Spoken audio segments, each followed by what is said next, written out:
चिरां जिल्ला बड'लेण्ड डिजिटेल खौरांगिरि गौथुमनि बाख्नायजाथाव हाबा।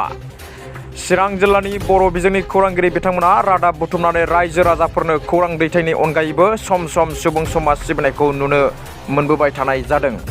नंगौ, थारैनो जों बाख्नायनांगोन जे थांनाय माखासे बोसोराव चिरां जिल्ला बड'लेण्ड डिजिटेल खौरांगिरि गौथुमनि सोद्रोमा बिथांमोना गला बाजाराव थाग्रा गोरिब थाखोनि नोरजिया सुबुंफोरखौ अननायजों लोगोसे बिथांमोननि गाज्रि हालोदखौ फोसाबनानै होदोंमोन। थिग बेबादिनो दिनैबो चिरां जिल्ला बड'लेण्ड डिजिटेल खौरांगिरि गौथुमनि मावथि बिथांमोना चिरां जिल्लानि सिङाव थानाय बेंटल आरो सान्थिपुर ओनसोलनि गोरिब नखरनि बोराय बुरै सुबुंफोरनो गोजां बोथोरखौ नोजोर बोनानै गं 30 नखरफोरनो गांसे गांसे गुदुं जोमग्रा सि राननानै होयो। बे हाबाफारिखौ लोब्बा लाखिनानै मिरु बड'लेण्ड डिजिटेल खौरांगिरि गौथुमनि बिबानगिरि जोहोलाव मुसाहारि बिथाङा ओरैबायदि खावलायो जे जोंनि समाजनि रांखावरि गोनां सुबुंफोरा गोरिब थाखोनि सुबुंफोरखौ अननायजों बेबायदि मदद खालामनांगौ। बेबायदि हेफाजाब खालामोब्ला निस्सय गोरिब सुबुंफोरनि थाखाय जोबोद मोजां मदद जागोन होननानै खौरांनि गेजेरजों खावलायहरदों। गिबियावनो खुलुमनायखौ बयनिसिम बावहरग्रोनाय जाबाय।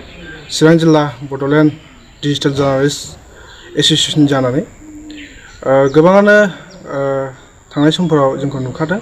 थांनाय बोसोराव जोङो माखासे दुखिया सुबुंफोरखौ जोङो हेफाजाब खालामदोंमोन आरो मदद खालामदोंमोन आरो बे बाथ्राखौ बयबो रायजो राजाफ्रानो मिथिखादों आरो मिथिदोंमोन। थिग बिदिनो नैबे गोजां बोथोर समावहाय जोङो चिरां जिल्ला बड'लेण्ड डिजिटेल खौरांगिरि गौथुमा साननानै बा रायज्लायनानै मोनसे थांखि लानाय जादों। बे थांखियानो जाहैबाय जोङो नैबे गोजां बोथोर समावहाय गोबां सुबुंफोर दङ जायफोरा गांसे कम्बल बायनानै जोमनो हानायनि थासारिया गैया, रांखावरि गैया।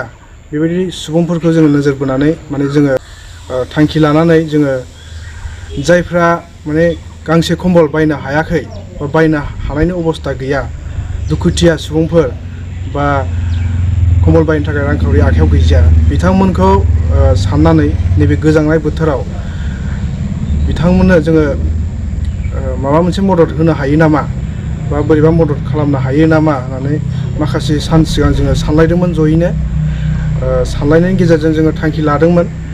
बिथांमोननो जोङो बोरैबाफोर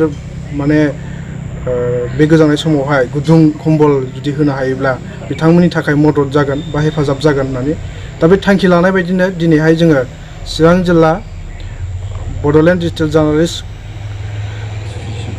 खौरांगिरि गौथुमनि सोद्रोमाफोरा गासिबो जयै ओंखारनानै जोङो दायो दा बेहाय जोङो दङ। आंजों लोगोसे बड'लेण्ड रादाबनि खौरांगिरि इजल बसुमतारी, बिथाङा चिरां जिल्ला बड'लेण्ड डिजिटेल जार्नालिस्ट एस'सिएशननिबो सासे मावथि, आरो ओरै फारसेजों दङ जोंहा फैदान बसुमतारी, बड'लेण्ड बुब्लिनि खौरांगिरि बिथाङाबो जोंनि जिल्लानिनो गौथुमनि मावथि। जोङो जयैनो आरो माखासेया गावसिनि उसुबिदानि थाखाय दिनैहाय जोंजों बे हाबाफारियाव बाहागो लानो हायाखै। थेवब्लाबो बिथांमोना बे थांखि लानायाव आरो जोंनि खामानि मावनायाव बिथांमोना मदद होदों।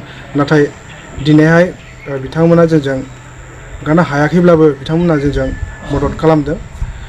थ' बिदिनो जोङो थांखि लानाय बायदि दिनैहाय जोङो बेंटलनिफ्राय लानानै सान्थिपुर आरो बे दाबनै जिथु जायगायावहाय जोङो खमैबो 30सासो जायफोर रांखावरियारि आंखालाव थानाय गोरिब सुबुंफोर बा बोराय बुरै बैसोनि सुबुंफोरनो जोङो दिनैहाय 30 गांसो कम्बलखौ जोङो बिथांमोननो होनानै मदद खालामदों। बेहाय जोंनि थोरनिफ्राय जाखिनि फिसा मोनसे अनसुंथाइ बा मदद खालामबाय जों जे सानना लायाखै बियो थोजासे। बे समाव जों बुंनोसो सानदों, जेरै जोङो दिनै एसे जों हानायसिबांखौ जों मदद खालामबाय आरो जोङो इयुनावबो जोंनि हानायखौ जों मदद खालामनो नाजागोन। जेखियानो जाया मानो, जेखि समानो जाया मानो, जेखि थासारियानो जाया मानो, माबायदि हेफाजाब खालामनांगौ जोङो नाजाबाय थादों आरो सिगांनि समावबो जोङो बेबायदिनो खामानिफोर मावबोबाय थादों। चिरां जिल्ला बड'लेण्ड डिजिटेल खौरांगिरि गौथुम हिसाबै दायो जोङो बुंनोसो सानदों जे जोंनि समाजनि दाब दाब जायगायाव थानाय माखासे धोनि सुबुंफोर दङ, रांखावरि गोनां सुबुंफोर दङ, बिथांमोनहाबो नैबे गोजांनाय बोथोराव बा गोजांनाय समावहाय बेबायदि माखासे बैसोगोरा सुबुंफोर बा दुखिया सुबुंफोर बा रांखावरियाव आंखाल जाना थानाय सुबुंफोर जायफ्रा गांसे कम्बल बायनानै माने जोमनो हाया बेबायदि सुबुंफोरखौ गावनि अननायजों जा हायो मदद खालामोबा जोंनि समाजावहाय माने बेबायदि दुखुआव थानांनाय बा उसुबिदायाव थानांनाय खैफोदाव थानांनाय सुबुंफ्रा निस्सय मदद जागोन बेखौ जों फोथायनो हायो। बेनिखायनो जों खावलायनो लुबैदों दिनैहाय चिरां जिल्ला बड'लेण्ड डिजिटेल खौरांगिरि हिसाबै नोंथांमोनाबो बेबायदि हाबाफारिखौ मावोब्ला खोब माने मोजां जागोन आरो जोंनि समाजावहाय मोनसे मोजां बिदिन्थि जागोन आरो मोजां मोनसे समाज जागोन होनना जों बेखौ फोथायो। आरो मोनसे खोथा जोङो जिथु दिनैहाय जोङो न' थांनानै बिथांमोनखौ लोगो हमनानै जोङो बे फिसा अनसुंथाइखौ होदोंमोन। बिथांमोना ओरैबायदि मोनसे माने जोंनि सायाव दुखु फोरमायदों। बिथांमोना गांसे कम्बलानो माने गैजाया खायफाया बेबायदि जोंनि सिगाङाव खोन्थाना लादों। जों जिथु बे अनसुंथाइखौ हैदों बेखौनो बिथांमोना जोबोद गोजोननायखौ जोंनि सिगाङाव फोरमायदों आरो जोङो आसा खालामो इयुनाव जोङो दिनै फार्स्ट बेखौ दाबनै जायगायाव जों रानना होबाय बेंटल आरो सान्थिपुराव आरो जोङो जा हायो नैबे चिरां जिल्लानि सिङावहाय जोङो सम आरो खाबुआ गोरोबोबा थासारिया मिलायोब्ला जोङो निस्सय आरोबाव जोङो मदद खालामनो थाखाय नाजागोन। गोजोन्थों।